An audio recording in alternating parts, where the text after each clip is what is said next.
welcome back to Vigor. It is your boy, Stealth Jet, leader of the JSS. Well, people, you all have made it. It is Friday at midnight, the beginning of Friday.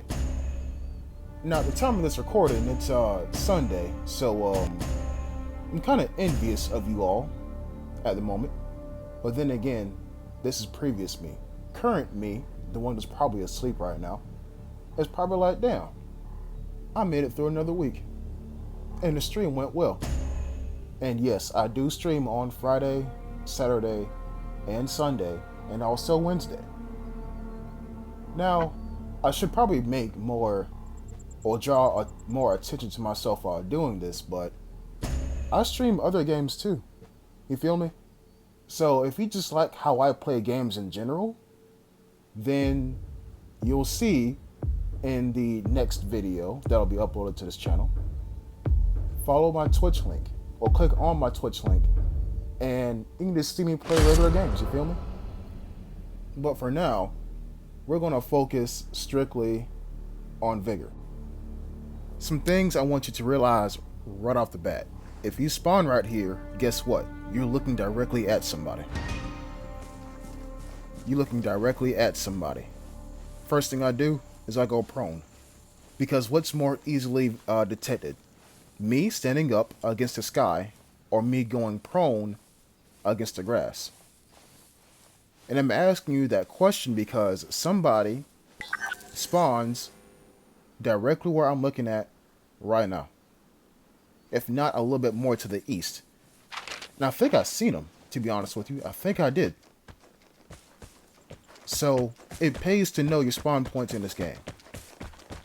It has multiple advantages. One, it tells you where more than likely somebody will be coming from. Two, you know where to avoid. And three, it tells you what is the most obvious POI they'll be visiting. For example, the guy who spawned right across from me, I'm pretty sure I just seen him run into the crashed helicopter. And I'm also pretty sure I seen him go prone. But here's the thing. The moon is up. Not the sun. So I can only see his shadow and not actually him. Also, I think I seen somebody, yep, right there. That was him. That's the same dude. So, knowing now that somebody's over there, it adds a bit more information to my gameplay right now. I know somebody's that close to me. No need to use a PSD. All you need to do is look, be vigilant, and listen. You know, as much as I say that, there are times when I get surprised in this game. And what you're about to see is one of them. I run up to this house and I hear the phone. Normally, nobody would be in that house this early in the game. Normally. But remember, this is night Fjellkanten. This shit is not normal. It's not normal at all. And if you think what you just heard isn't normal, boy, just you wait. So now I know somebody's in that house. And how do I know that? Even though I didn't hear footsteps, that's the sound of a phone being dialed. Not ringing. That's somebody picking up the phone, not a phone ringing. Do you understand the difference? Here's your proof.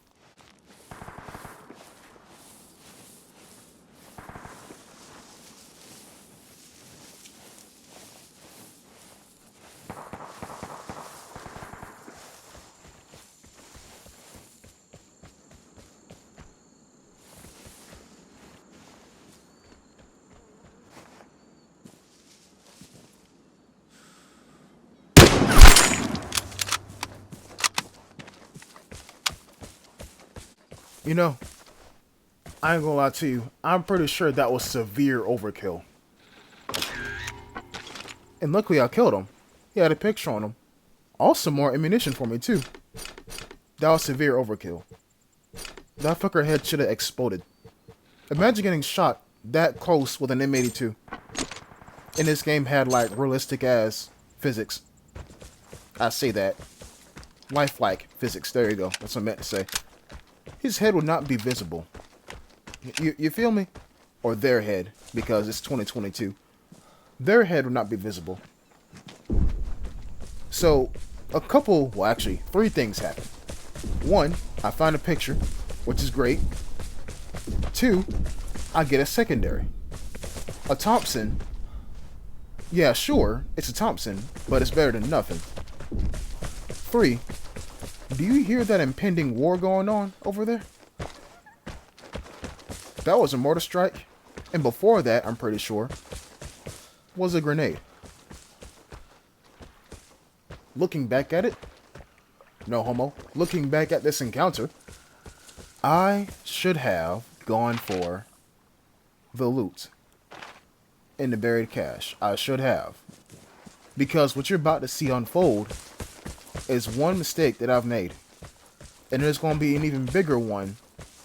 I'm pretty sure maybe about the 2nd time you see this map on my channel. Past this one. I'm pretty sure. Don't quote me on that.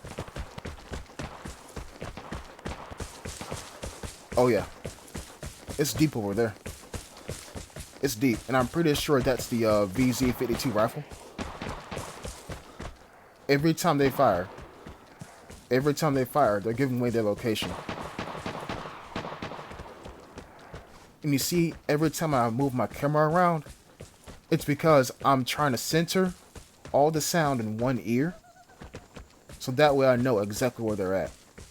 If I turn my camera to the right, and I hear all the sound at my right ear, all I gotta do is face where I was originally pointing my camera so that the sound is all the way to the right, and face it. Let me put it to you like this. If I'm traveling north and sound's coming from my west, I turn my camera to the north, and then I turn it back to the west so I can like circumnavigate the sound. You feel me? But no need to look at sound. You saw that big ass explosion? And wouldn't you know it, what is near there? Actually, I'm gonna take that back. What is there? The Bard House. And how many people spawn up here?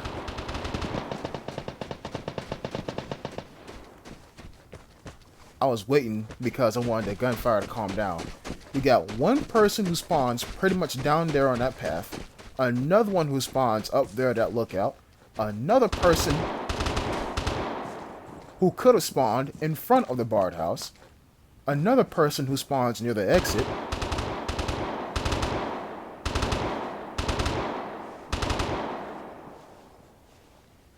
When I say exit, I mean the one down below, not the snowy ones. And a 5th person who spawns behind the crashed plane. As of right now, we heard about maybe 3, maybe 4 people if I'm dumb. But I'm pretty sure 3. And if you're wondering who my prime target is, it's the fucker with the H-bar T, obviously, because I want it. Now, I may have gotten here a bit too late, because this guy is already on maximum alert. He's not going to be still at all. He's not. And why would he be? Right? And I think he went into that bush, but wasn't too sure, so I didn't take the shot. But why would not he be on maximum alert? So now, I know I got a secondary on me, but it's a weak ass secondary, and it's an inaccurate ass secondary. Credit where credit is due. This thing does have really good iron sights. When I say this thing, I mean the Thompson, even though I haven't used it in about, well, since the game came out, really. But I can make it work. Well, can in italicized. Or can in italics. Because I get pinged. The guy's afraid. And who can blame him, right? Who can blame him? But here's the thing. How do you know somebody has a PSD before they use it? You don't. You don't know. So I decided to relocate. Somebody uses the detector, which I'm pretty sure is on the other side of the map. Not even worried about it. And I'm thinking, did he use it or did somebody else use it? Because the airdrop is near here too, I'm pretty sure. If not on the way to the airdrop. Any one of these paths could take you to the airdrop. But I get pinged again. Somebody's really afraid. And so you know what? I say fuck it. Drop it on the house. Call in the A10 on the house. Let's see what happens. Yep. Homeboy's afraid. So I pretty much just told him where I was. If you ping somebody and then you get murdered immediately, yeah, they seen you. You feel me? But here's the thing though. He should be scared too. You know why? Because how was I supposed to know he would be in the barred house? I could have gotten pinged from anywhere. But it's just obvious to me that I will get pinged from somewhere that's really important. Like the barred house. And so it wasn't the guy with the airdrop. It couldn't have been. Because, well actually it could have been. Because like, wait a minute, I get pinged again, don't I? What the fuck? Alright, so this guy has killed one person who had some more PTSDs on him. How am I going to get myself out of this one? And the only reason why I'm into this one is because I decided to go for war and not loot. Is this a mistake? Just gotta find out. So I know he's still in there. I know he's still in there. I know he's around the area or some shit like that. But then the actual detector gets used too. You know, it's almost like people are afraid to move because they know people are around, or they're too afraid to move because people can be around. This guy, who I dropped a mortar strike on, he knows I'm around. But the guy near the detector, I don't know why the fuck he's using the detector so much. I don't know. So I decided to move on here, and look at that. He's actually running away. Maybe he ran out of PSDs. Maybe he has. But you know, I'm going to let that slide. I'm going to let it slide. I'm going to let him escape. I'm going to let him escape because obviously if he's that afraid to use 3 PSDs in one spot, he's going to start blasting at anything. Well, usually I'll let him escape. This video was recorded right when somebody dropped moving headshots in my Discord. Yeah, motherfucker. I did this because of you. I was like, damn, he's cool. I want to try that. Yeah, it didn't work. It did not work. Matter of fact, I can't think about the last time I shot somebody while they were on the move. All I'm going to say is this. Remember that shot that I've taken. I pretty much just explained to you what would happen if I shot at him.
let sleeping dogs lie. I've said this a lot. I've said it a lot. If you shoot at somebody, be prepared to face consequences. Be prepared to. Because whatever happens next is completely on you. Completely on you. This guy is still shooting. For what reason, I don't know. Let me explain to you what happened during that exchange. Number one, this guy was moving while aiming down sight. That shit hard to do and get shots consistently. I think he was trying to suppress me, if anything. Number two, on the first bullet that he fired, the first bullet, even though I was already around the corner of the house, he was still shooting at that corner of the house. Why? I have no idea. Number three, I couldn't even land a shot on him because he was moving. I couldn't see him. It's nighttime. Radiation is already on my ass. Guess what I was relying on? His glint. And we already covered the fact that he was moving. How am I going to land a headshot when I can't, well, when number one, I can't see his head. Number two, radiation is on me. Number three, I'm relying on his glint, which is not technically his head because you can head glitch. There was actually no point at all in taking that shot. No point. And this mentality will come back and bite me in the ass later on in my upload schedule. But, people, do not take shots unless you are absolutely sure you got an 80% chance or higher of hitting them in the head. If not, drop shotting and hitting them with about maybe 3 to 4 bullets, because that's what most bullets take to end someone's life in this game. Learn from my mistakes, because I don't want you making the same mistake that I did. But luckily, I didn't die on this one. I'll be sure to catch you in the next episode. Until next time, peace.